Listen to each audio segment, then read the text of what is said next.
قطر کی ایک عدالت نے ہندوستانی بحریہ کے 8 سابق اہلکاروں کو سزائے موت سنائی ہے۔ بھارتی وزارت خارجہ نے سزاؤں کی تصدیق کر دی جو 1 سال سے زائد عرصے سے ملک میں زیر حراست تھے۔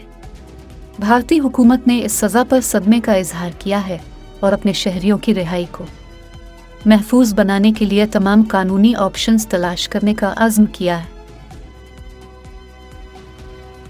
ہندوستانی بحریہ کے وہ 8 سابق فوجی کون ہیں؟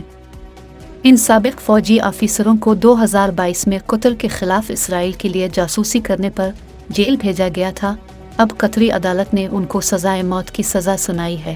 اس سے معلوم ہوتا ہے ہندوستان نہ صرف نسل پرستی کے خلاف کام کر رہا ہے بلکہ اسلام دشمنی کے خلاف دوسرے ممالک کے لیے جاسوسی کا کام بھی سر انجام دیتا رہا ہے۔